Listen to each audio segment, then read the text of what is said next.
Dr. Olga Gregory. Thank you very much for joining ABM Answered. That's absolute pleasure. Thank you for inviting me. So, Olga, sorry, I enjoyed that way too much. First doctor on the show, super.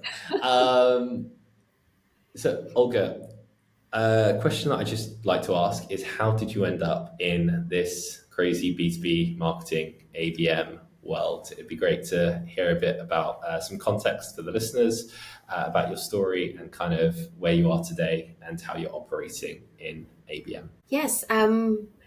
Well, my ABM journey started about 7 years ago. And my background, I have been working both in sales and marketing. And when I've seen an opportunity for the ABM role, for me, it was just a unique opportunity because I have been sitting on both sides of the fence. And when I'm saying sales, I'm talking about a bit more broader meaning of sales now is business development, product marketing. So that big part of the organization responsible for the growth. So I saw it as a perfect recipe for bringing sales and marketing together for happily ever after.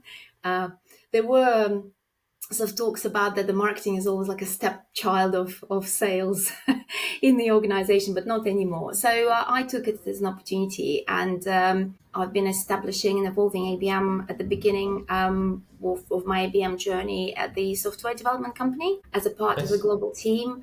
And for the last few years, I was fortunate to join the professional engineering services organization, practicing ABM there. Same foundation, different worlds, with professional services being from the business model perspective, from the client-based perspective, slightly different. Pursuit ABM marketing is quite common for this organization. So yeah, unique opportunity to learn every time, every day is a new day for ABM. And I think it's such an exciting area to work in because that's always evolving. There's always something new. And of course, with AI coming in, it could be both a bit of a headache and a bit of a opportunity for ABM. So yeah, that's in a nutshell my journey. I have worked with clients from different sectors: aerospace, automotive, water, energy, the government sector, which is very specific as well. So, and here I am 8 years later, still love it. Yeah, it sounds like you've picked some hard industries some fun industries to apply ABM to, but yeah, big deals, slow deal cycles typically. Yeah, and also the professional services side as well. I think, especially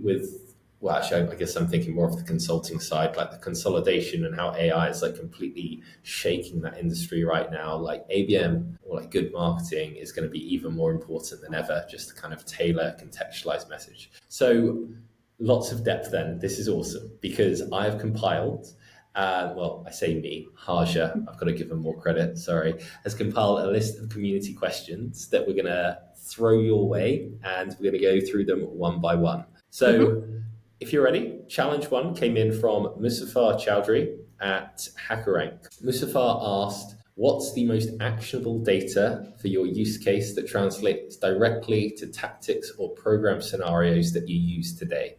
So it's a bit, it's a bit of a wordy question. I think what he's really trying to say is like, what insights do you value the most right now that drive kind of action when it comes to your ABM campaigns? Data is such a broad subject to discuss because we now have so much data. Sometimes it's becoming more an enemy than a friend. I always valued, and from my experience, I found it's very important, insights around decision-making unit, because to facilitate growth with a client, we need to address the right audience. And we can invest a lot of resources with our positioning, but if the audience is not the right decision-making buying committee, that would be a waste. So, and that data is very actionable because understanding who these buyers, who the decision makers, and what drives them from the professional point of view, what are their challenges within the organization, what are their aspirations, but also from a personal point of view, what they're passionate about, that really can change the situation in that understanding that, well, triggers not probably the right word, but decision-making triggers, what is important for them, how we can resonate to what they're looking for in a supply of a product or a service. So I think this insight is very valuable, and we can learn a lot about competitors, we can learn a lot about market, but understanding this decision-making unit is very important for me. And once you understand individuals as professionals and human beings, you can translate it into very actionable tactics. And sometimes it doesn't have to be complex conference participation, panel discussion. It could be just finding them in the right habitat where they enjoy spending their time, playing golf, football, cycling. It doesn't all have to be all the time, only talk about business. It's that combination and understanding our decision makers, combination of tactics and understanding our decision makers, not only as professionals, but also as human beings. An example could be, from my experience, we had a decision maker. We tried to build relationships with them. Found it very difficult. You reach out, they don't respond, etc., etc. And then through that research and understanding of what drives them, we, as myself and the team, the account team, established that they're really passionate about the young generation of engineers. And they're very active in that space of supporting young generation of engineers. So the approach which we used is from that angle. And that then led us to then positioning for the product and services we needed to. That's awesome. Honestly, bring it back to basics. Yeah, the human element, I think, is completely underrated. My friend Henry, I might have mentioned this in the episode with Robert, he sourced the deal and managed to close it because he found one of the key stakeholders owned a pig farm up in the Midlands or something and commented on that, but that was what he was passionate about. And it was enough to kind of get them to bond early on, which paved the way to cloning a deal. So that's awesome. Challenge 2 came in from Gabriella Sellers. Definitely need to get back to her. Sorry, Gabriella. At EY. And EY, as I was telling Robert earlier, actually have probably one of the best, they call it marketing excellence, I think, but shout out to EY, ABM motions that I've ever kind of learned about. And Gabriella asked, how can teams in large, complex organizations adopt a small business mindset to stay innovative and impactful? So I think, some companies call that intrapreneurs as opposed to entrepreneurs. But yeah, what's your take, Olga? My answer would be base ABM deployment through pilots. Yes, we could become very ambitious about, let's roll out ABM, let's bring a lot of clients into ABM program, let's start something big.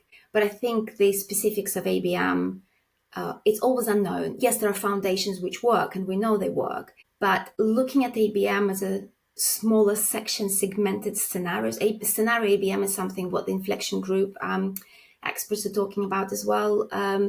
Now, so when we address a specific challenge within a client organization within a limited period of time, so we segment this ABM approach to solve a specific task or do a pilot. So that enables us being agile, and also it perhaps more effective from investment perspective. Before we run, so it's like running before we walk. So before we run with ABM and scaling up really far, I think having that mindset of small steps, agile, scenario ABM, pilots, mini campaigns almost.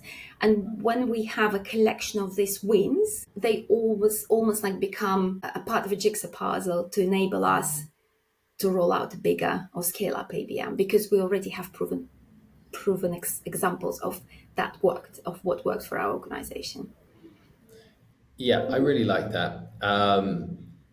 I think they say investors or VCs have a 1 in 10 shot, right? So they expect 9 or 8 of the companies to lose money, 1 or 2 to make money back, and then 1 to be that 10xer. I also think it's the same with experiments, and that can be applied to what you're saying with these ABM campaigns. It's as long as there's an understanding that we're going to run mini experiments, and I like the way you phrase that, how if you're not trying to buy a $200,000 piece of kit, to get going. It's small pilots, test it all out, and then once you've kind of built some confidence, and found like that 10xer or the thing that really works, then in case of scale. I think Awesome. it also Yeah. helps with the buy-in from stakeholders, from our sort of sales part of the organization, business development, Oh, I product agree. Yeah. marketing, because we can demonstrate quick wins in shorter terms, and that drives their engagement because they see, oh, that team, they just done this brilliant campaign and it worked, and they brought that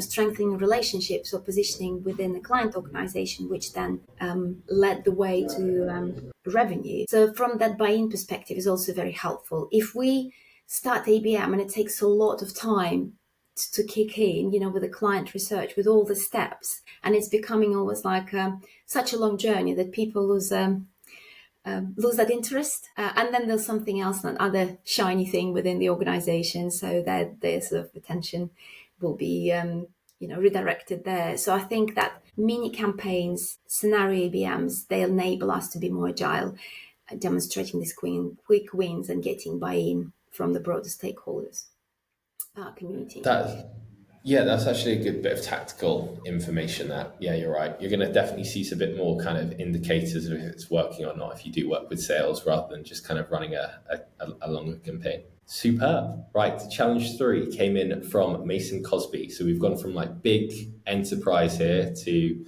well, his agency is called Scrappy ABM. I love Mason. Probably Honest. one of my favorite Very agency honest. owners. Yeah, he asked what would be your $200 a month ABM tech stack.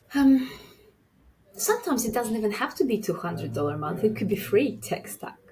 Free I 99. We suppose. love that. I think with tech stacks, but tech stack implies that you have a lot of tech behind ABM. And I think with tech as well, it could be quite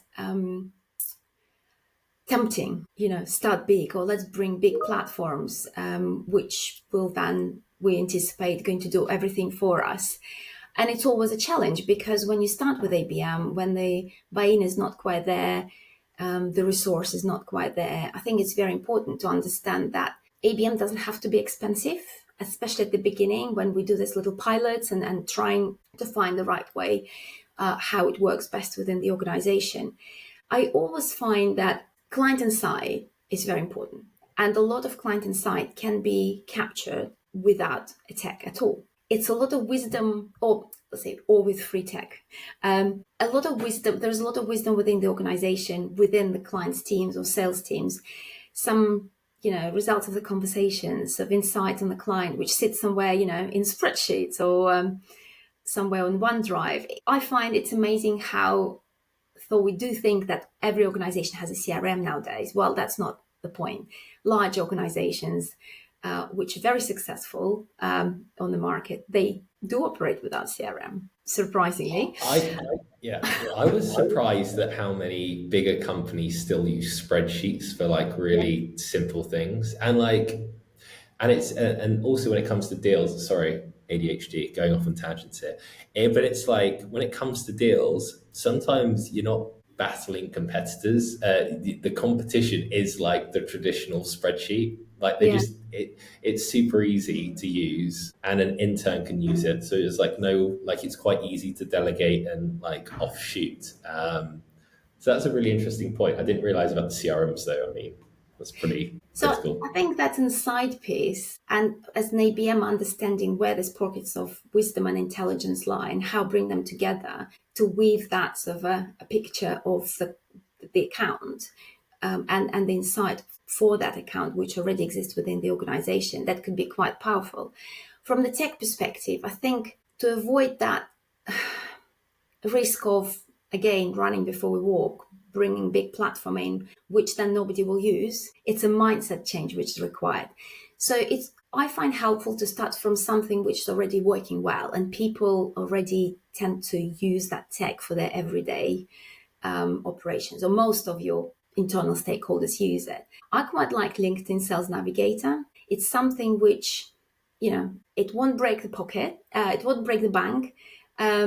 It's there. People tend to understand LinkedIn. Yes, it requires a bit more skill set. If you go and start using LinkedIn Sales Navigator, you need to understand all the functionalities it brings. But from that return perspective, I think it's quite good and very much actionable data you can extract from this. Especially, well, if you do have CRM, if it's linked to CRM, then it's quite a seamless integration of this insight into your internal platform as well. Superb. Okay, well, there we go. LinkedIn sales stuff, that would be mine as well if I only had $200. Also, you make a good point about these big tools. It's like HubSpot or 6 Sense, Demand Base. They're all the same. It's like you buy this tool and use 5% of the features, and it's almost like overwhelming. They almost should have like a light version where you strip away every button apart from like the most important things. Anyway, sorry, we're running low on time.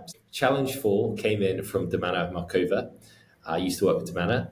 Awesome marketer. She asked, what is the most creative way you've solved a problem with no budget? Well, it was kind of following on from Mason's question, but more, have you got like an example of, I don't know how you've battled something without any budget? I do have an example. I don't know if it meets the expectation of the sort of who asked the question. I find that the interesting avenue to explore for us as ABMers, well, first of all, to build direct relationships with our client contacts. It often happens that the sales team, they're quite protective of their contacts, and they feel that we as marketers shouldn't have these connections directly. For whatever reason, they develop these contacts for a long time. They're quite precious of their personal relationships. There's a huge opportunity for us, where relevant, develop these direct relationships with the client contacts and offer them our skills as marketers and communicators for challenges they might have. And I'll explain what I mean. The example I have, imagine we have a client team and they develop a product, or they set up a new process, or sort of improve something from an innovation perspective within the organization. Like in any organization, they want to talk about this. They want to demonstrate their achievements internally so the organization could learn from their experience and deploy it sort of in other departments or broader applications. What do they need to do? They need to create a story. They need to do storytelling. I work with engineers all my life. Engineers are not the storytellers. They don't have the skills. Some of them do, but mostly, I mean, my husband is an engineer, so... Yeah, no shade towards engineers, but it is factually probably correct. But it is a skill. I mean, even from the marketing perspective, I'm not a storyteller. You know, it's a skill which not everybody has. So we can help this client team to develop the story jointly with them, because they use our products or service for achieving whatever they achieved within their organization. And then that becomes a part of the internal communication. So essentially, we're embedding our positioning as a partner with their organization through the internal communication channels. We've done it. I've done it with some of our clients, and it worked really well. So we don't need to position, or we use this as a channel in addition to positioning externally. We actually positioning internally, working with their marketing and communications team to talk about our success stories with the client. Nice. I love that, purely because the problem, like you're almost solving, is the alignment. And I think that's where most programs kind of go wrong anyway. So you're kind of touching on a real kind of good spot there. Challenge 5 came in from Steph Iacono at 6 Sense, marketing director at 6 Sense. He asked, why no pressure. It's all good. Steph's a great guy. He asked, why are some organizations unable to move past lead-based marketing even when ABM would be a better fit? For me, it's a mindset shift from volume to value. And we've seen it quite a lot with ABM when it's just started establishing within the organization. It's the way how the reporting set up, the KPIs set up. Sometimes it's the KPIs perhaps which are not necessarily the right KPIs. It's more we're looking at immediate volume KPIs rather than long-term value KPIs. And it's very difficult to shift this mindset within the organization because our business leaders need to report something at the end of each quarter, at the end of each year. Hence ABM, because it requires time, relationships not built overnight, we're looking at a year, 18 months, 2 years to start seeing the outcomes and the results of returns of ABM efforts. That's very difficult to achieve that the thinking, changing the thinking that, yes, we have to be a bit more patient. We have to invest a little bit more time, a little bit more skill to see the results. So for me, that's a struggle. And it requires a leadership decision to understand that there is a need in the mind shift and invest in this. Yeah, I feel like we all get to that point where we feel a lot of pressure, don't we, to almost kind of come to those meetings and say something like what's happened, and then it's easy to kind of revert back to that lead kind of based motion. And I think that's why that scenario ABM and mini campaigns are very powerful, because they allow us to buy time while showing quick wins. Yeah. Also a bit more exciting as well, isn't it? Like if you've got like 10 little experiments running, like that's like a lot of learnings. I quite like how all this is coming together. This is good. So nice work, Olga. So we got 2 more questions. Came in from Mike Davies at Red Hat. So big enterprise again. He asked one of my favorite questions, which is, what is one sacred cow in B2B marketing that needs to be slaughtered, and why haven't you done it yet? And yeah, I feel like Mike is battling some demons with something. Yeah. I might not be original saying that would be MQLs. There is a lot of talk about MQLs, I think at the moment, because it seems like the time of MQLs when we'll look at the specific individual engagement rather than looking at the account engagement as a whole. Because the buying committee is not one person. It's a collection of people is not probably the right way to say it. It's a committee of people who make the decision about buying a product or services. So MQLs, they seem to be very transactional, and they might have had roles, their role within, with the lead generation process at some point. I think when ABM is becoming, and again, there's a lot of discussion, is ABM just a good marketing, becoming sort of more everyday practice of marketing, or principles of ABM being embedded in a broader marketing. I think looking at MQAs, that's marketing qualified accounts, when we can see engagement across multiple stakeholders, multiple departments, that perhaps would be a better way of generating that growth and analyzing the data, and that which would lead then to response from the ABM or B2B marketing team. I feel like this is working great. This is like all good collateral for like the demand base and the six senses of the world. Maybe we sell these video testimonials to them or something. But yeah, we can get this $200 for a tech stack. Yeah, something like that. Right, there we go, Mike. So the final question, Olga, is from Mariska Van Buchering. And she is over at Enlightening. And she asked, how are companies embedding diversity and inclusion into their marketing strategies?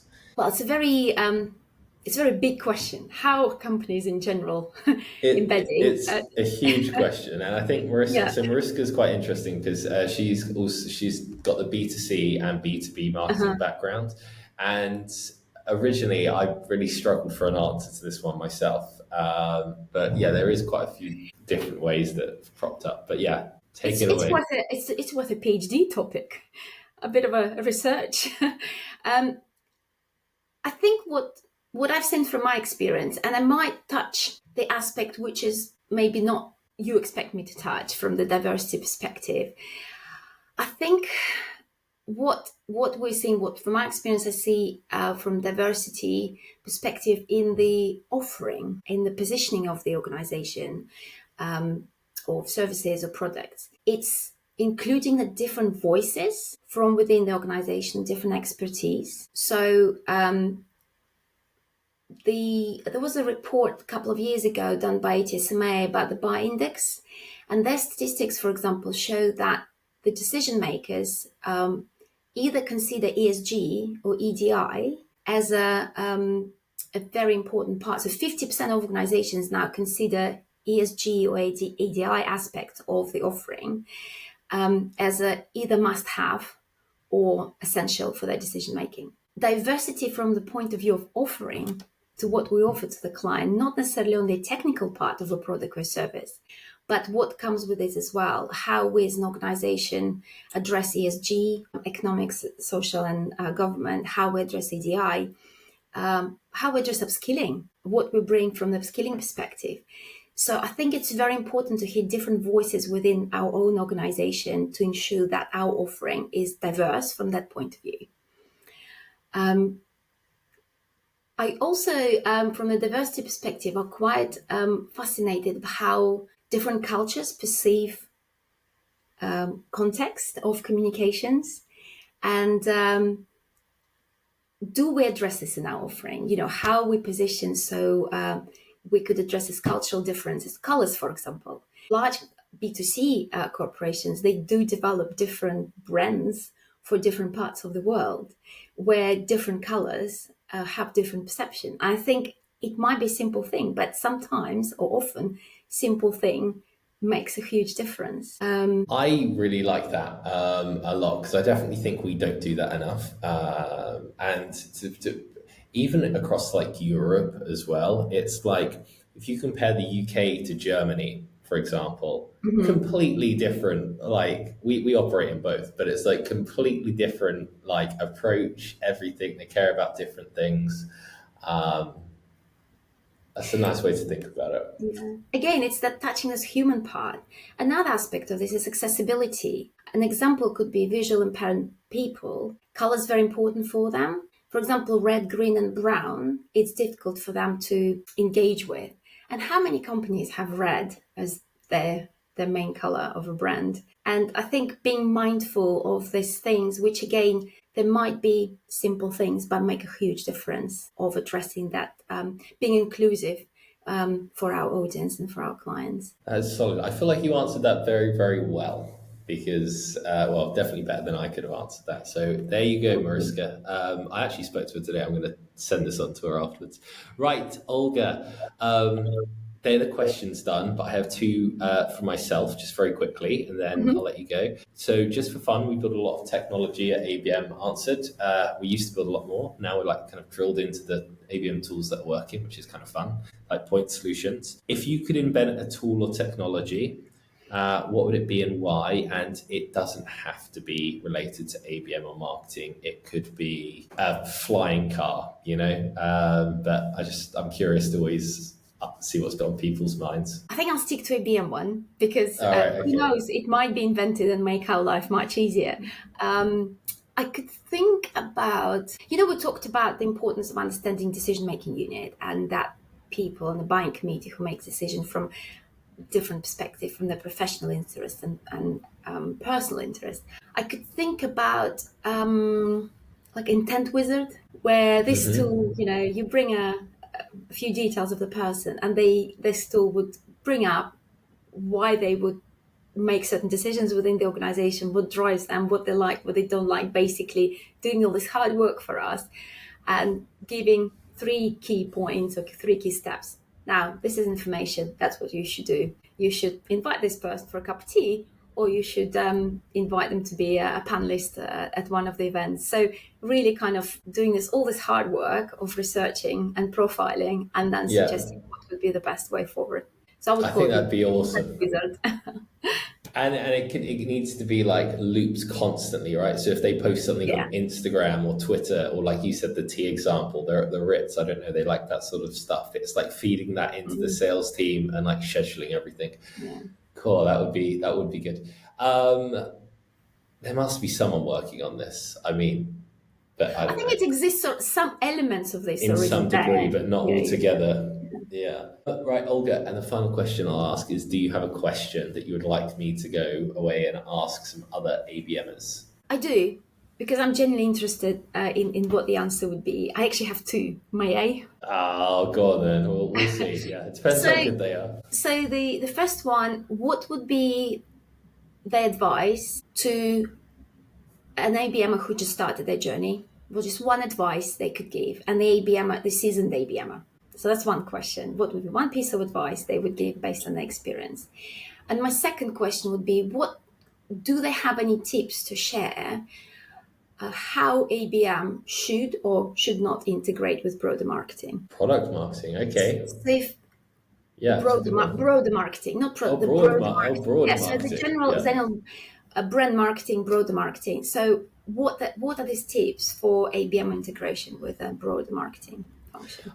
I know a lot of people who I'd like to ask this to. It's a great question. I'm also going to reach out to Davis Potter, I think, to get his opinion on this, because I know he's got some strong opinions on the topic. But Olga, yes, thank you so much. I will get that added in. And yeah, thanks so much for joining today. That's been an absolute pleasure. Thank you, Sam, for inviting me. Thank you.